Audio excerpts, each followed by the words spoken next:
Hi నమస్తే, welcome to ప్రణతి మనసు పలికే. ఛానల్ సబ్స్క్రైబ్ చేయలేదా? అయితే వెంటనే చేసేయండి. మంచి వీడియోస్ చేస్తానని మాటిస్తున్నాను, మంచి వీడియోస్ చేస్తున్నాను, మాట నిలుపుకుంటున్నాను. మాటే మంత్రమైన, పలుకే బంగారమైన. నిజంగా ప్రతి ఒక్కరి జీవితంలో ఎక్కడో ఒక్కడ ఏదో సందర్భంలో ఉపయోగపడుతున్నాయి. అలాగే మా జీవితం మారుతున్నాయి చాలా పరిస్థితులు అని ఎంతోమంది కమెంట్ల రూపంలో వాళ్ళ అభిప్రాయాన్ని తెలియచేస్తున్నారు.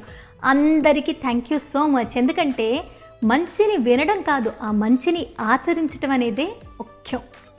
అయితే ఛానల్ని సబ్స్క్రైబ్ చేయండి, వీడియో మొత్తం చూడండి. మీకు నచ్చితే నోటిఫికేషన్ బటన్ ఆన్ చేయండి. ఎప్పుడు వీడియో అప్లోడ్ చేసినా మంచి వీడియో అస్సలు మిస్ అవ్వరు కదా.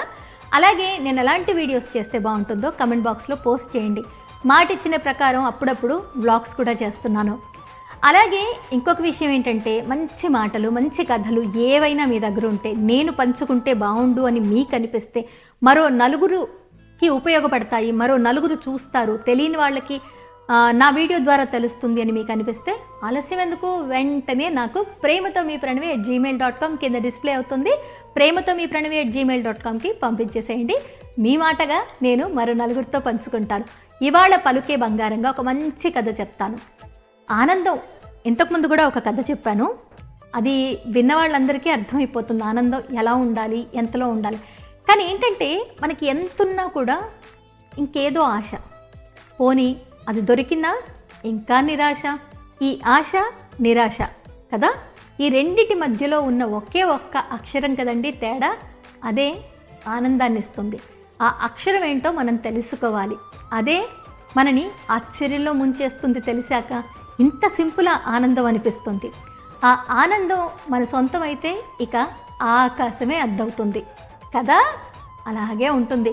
చెప్పడం తేలిక ప్రణవి అని అనేవాళ్ళు ఉంటారు. లేదు, నిజం. ఇది అనుభవంలోని మాట చెప్తున్నాను. ఎంతున్నా ఇంకా కావాలి కావాలి కావాలి కావాలి కావాలి అనుకుంటే ఎంతొచ్చినా ఇంకా కావాలనే ఉంటుంది. కానీ ఎక్కడ చాలు అని మనకు అర్థమవుతుందో అదే ఆనందం. నిజమండి బాబు. చూడండి, అన్ని దానాల్లోకెల్లా అన్నదానం గొప్పది కదా. ఎందుకంటారు? పంచభక్ష పరమాన్నాలున్నా కడుపు నిండితే చాలు అంటాం, కానీ ఇంకా కావాలి ఇంకా కావాలంటే అంటామా? ఆ చాలు అన్న తర్వాత కడుపు నిండింది అంటాం చూడండి, అది కదా అసలైన ఆనందం. సరేలేండి, ఇలాంటి బోల్డ్ అనే ఎగ్జాంపుల్ చెప్పొచ్చు ఆనందం కోసం. కానీ ఇప్పుడు మాత్రం నేను మీకు ఒక మంచి కథ చెప్తాను. ఆ కథ మీకు ఖచ్చితంగా నచ్చి తీరుతుంది. ఇక ఆలస్యం ఎందుకు, కథలోకి వెళ్ళిపోదాం. సబ్స్క్రైబ్ చేయకపోతే సబ్స్క్రైబ్ చేయండి, నోటిఫికేషన్ బటన్ ఆన్ చేయండి, లైక్, కమెంట్ అండ్ బాగా నచ్చితే షేర్ చేయడం అస్సలు మర్చిపోవద్దు. మంచిని ముందుకు తీసుకెళ్లాల్సిన బాధ్యత మనందరిలో ఉంది కాబట్టి. అయితే కథ చెప్పేనా. ఒక ఆవిడ ఉంటారు, ఆవిడ దగ్గర బోల్డ్ అంత డబ్బు ఉంటుంది, కానీ ఆనందం లేదు. ఎందుకు లేదు? అసలు ఆవిడకి ఆనందం ఎలా ఉంటుందో అర్థం కాదు. అండ్ ఎప్పుడూ నిరాశ, ప్రశాంతత లేకపోవడం, ఇంకా ఏదో కావాలి అనిపించటం. సరే, ఆవిడకే అనిపిస్తుంది ఇంత డబ్బు ఉంది కదా, ఎందుకు నేను ఇలా ఉన్నానని. ఆవిడ ఆబ్వియస్గా ఒక మానసిక వైద్య నిపుణుల దగ్గరికి వెళ్తుంది. సో వెళ్ళిన తర్వాత అక్కడ వాళ్ళు ఈవిడ్ని గమనిస్తారు. ఆయన గమనించి ఏం చేస్తాడు, సరే మీకు ఆనందం ఎలా ఉంటుందో నేను పరిచయం చేస్తాను, మీరు ఆవిడతో మాట్లాడిన తర్వాత మీకు అర్థమైపోతుంది అని అక్కడ పనిచేసే ఒక ఆవిడని పిలుస్తాడు. పిలిచి, అమ్మ ఈవిడితో కూర్చొని నువ్వు కాసేపు మాట్లాడు, నేను ఇప్పుడే వస్తాను అని చెప్పి డాక్టర్ అక్కడి నుంచి వెళ్ళిపోతారు. ఈవిడ చేతిలో చీపురు ఉంటుంది, ఆవిడ పనిచేస్తూ ఉంటుంది. ఆ చీపుర్ని కాస్త పక్కన పడేసి వచ్చి ఈవిడ ఎదురుగా కూర్చుంటుంది. కూర్చొని, అమ్మా నా భర్త మలేరియా జ్వరంతో చనిపోయాడు, తర్వాత కొన్ని రోజులకి ఒక్కగానొక్క కొడుకు యాక్సిడెంట్లో చనిపోయాడు, ప్రతిరోజు ఏడుస్తూ ఉండేదాన్ని, ఎవరు మాట్లాడినా నా మొహంలో చిరునవ్వు ఉండేది కాదు, నిస్పృహ, నేను కూడా చనిపోతే బాగుండు అని అనిపించింది, ఏం చేయాలో అర్థం కాలేదు, అలా ఏడుస్తూనే ఉన్నాను. ఒక పూట అలా ఏడుస్తూ కూర్చున్నప్పుడు ఒక కుక్క నా గుమ్మం దగ్గరకు వచ్చింది. ఆకలిగా ఉందేమో అని కొన్ని పాలు ఒక గిన్నెలో పెట్టి దాని ముందు పెట్టాను. అది ఆ పాలంతా తాగేసింది, గిన్నె కూడా నాకేసింది. తర్వాత నా కాళ్ళ దగ్గరకు వచ్చి కూర్చొని నా కాల్ని నాకడం మొదలుపెట్టింది. తన ఫర్ ఏదైతే ఉందో ఆ ఒంటి మీద ఉన్న జూలుతో నన్ను అలా అలా అలా నిమరడం మొదలుపెట్టింది. నా ఒళ్ళో అలా తలపెట్టడానికి ప్రయత్నం చేసింది. నా మీద ఎంత ప్రేమ చూపించిందో, అది ఆ కాసన్ని పాలకి నా మీద చూపిస్తున్న ప్రేమని చూసి నేను చిరునవ్వుని అంటే పెదాలపై నవ్వును ఆపుకోలేకపోయాను. నాకు నవ్వు వచ్చేసింది.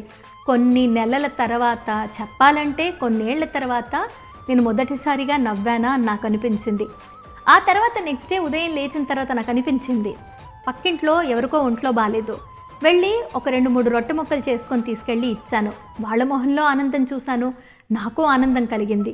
అప్పుడు నాకు అర్థమైంది ఉన్న దాంట్లో ఎవరికో ఒకరికి ఏదో ఒక సహాయం చేస్తూ చేదోడు వాదోడుగా ఉంటూ నలుగురికి ఏదైనా అవసరమైతే మాట్లాడుతూ ఇలా నలుగురు గురించి ఆలోచిస్తూ నాకున్న దాంట్లోనే వాళ్ళతో పంచుకుంటే ఆనందం అనేది ఉంది అని అనిపించింది.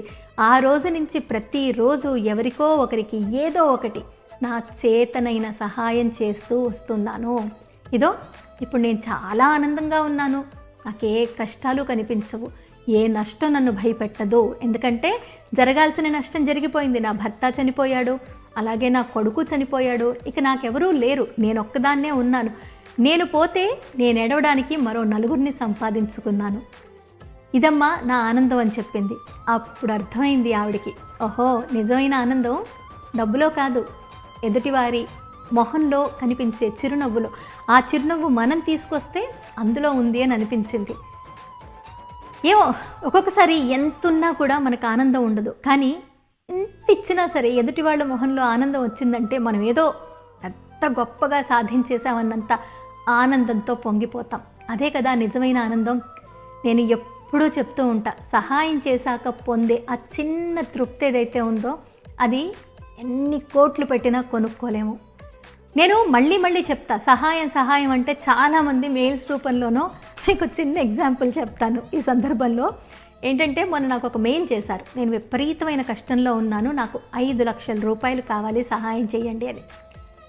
ఇలా అడిగిన వాళ్ళందరికీ లక్షల్లో సహాయం చేసే పరిస్థితుల్లో నేను లేకపోవచ్చు, కానీ ఖచ్చితంగా నా పరిధిలో నాకు చేతనైన సహాయం నేను నలుగురికి చేస్తూనే ఉంటాను. వీలైతే మరో 4 చెయ్యమని చెప్తూనే ఉంటాను. అలా అని సహాయం లేకున్నా మాటైనా సహాయమే, మాట సహాయం కూడా చేస్తూనే ఉంటాను. మనం అందరం చేయాల్సింది అదే. డబ్బు రూపంలోనే కాదు, ఏదో రూపంలో సహాయం చేసి పొందే ఆనందం అంతా ఇంత కాదు. అండ్ స్పెషల్లీ నేను వీడియోస్ చేసినప్పుడు చాలామంది కమెంట్ల రూపంలో ఈ వీడియో మాకు ఉపయోగపడింది, మేము సూసైడ్ చేసుకుందాం అని అనుకున్న వాళ్ళం మీ వీడియో చూసి ఆగిపోయాము, ఇవాళ ప్రతిరోజు మీ వీడియో మాకు ధైర్యాన్ని ఇస్తుంది అని చెప్తున్నప్పుడు నేను పొందే ఆనందం అంతా ఇంత కాదు. అదే నిజమైన ఆనందం. సో మీ ఆనందం ఎక్కడుందో మీరు చూడండి. తప్పకుండా చిన్న సహాయం, చిన్న పనులు ఎదుటి వాళ్ళ కోసం చేసినప్పుడు మనం ఆనందం ఖచ్చితంగా పొందుతామన్నది నా పూర్తి నమ్మకం. మీరు ట్రై చేసి చూడండి. మళ్ళీ వస్తాను మరో మంచి వీడియోతో. ప్రేమగా మీ ప్రణతిగా. ఇప్పుడు మాత్రం ఒక చిన్న సాయం చేసేసేయండి. అదే సబ్స్క్రైబ్ చేయలేదనుకోండి, సబ్స్క్రైబ్ చేయండి, నోటిఫికేషన్ బటన్ ఆన్ చేయండి, అలాగే లైక్ కామెంట్ షేర్ మర్చిపోవద్దు. సాయం అని ఎందుకన్నానంటే ఇవాళ రేపు మంచి చెప్తూ ఉంటే వినడం కొంచెం కష్టమే, కానీ నెమ్మదిగా ఆచరిస్తూ ఉంటే ఆ మంచే మనని కాపాడుతుంది. అది నేను పూర్తిగా నమ్ముతున్న మాట. అందుకే ఎవరు ఎన్ని వీడియోస్ ఎలా చేసినా కూడా నేను మాత్రం ఇలాగే ఉంటాను అని అనుకొని మీకోసం, ఎవరైతే ఇష్టపడతారో వాళ్ళ కోసం నేను వీడియోస్ చేస్తున్నాను. ఆదరిస్తున్న వారికి మాత్రం మనస్ఫూర్తిగా ధన్యవాదాలు. సరే మరి మళ్ళీ వస్తాను ప్రేమగా మీ ప్రణతిగా ఒక మంచి వీడియోతో, మరో వీడియోతో.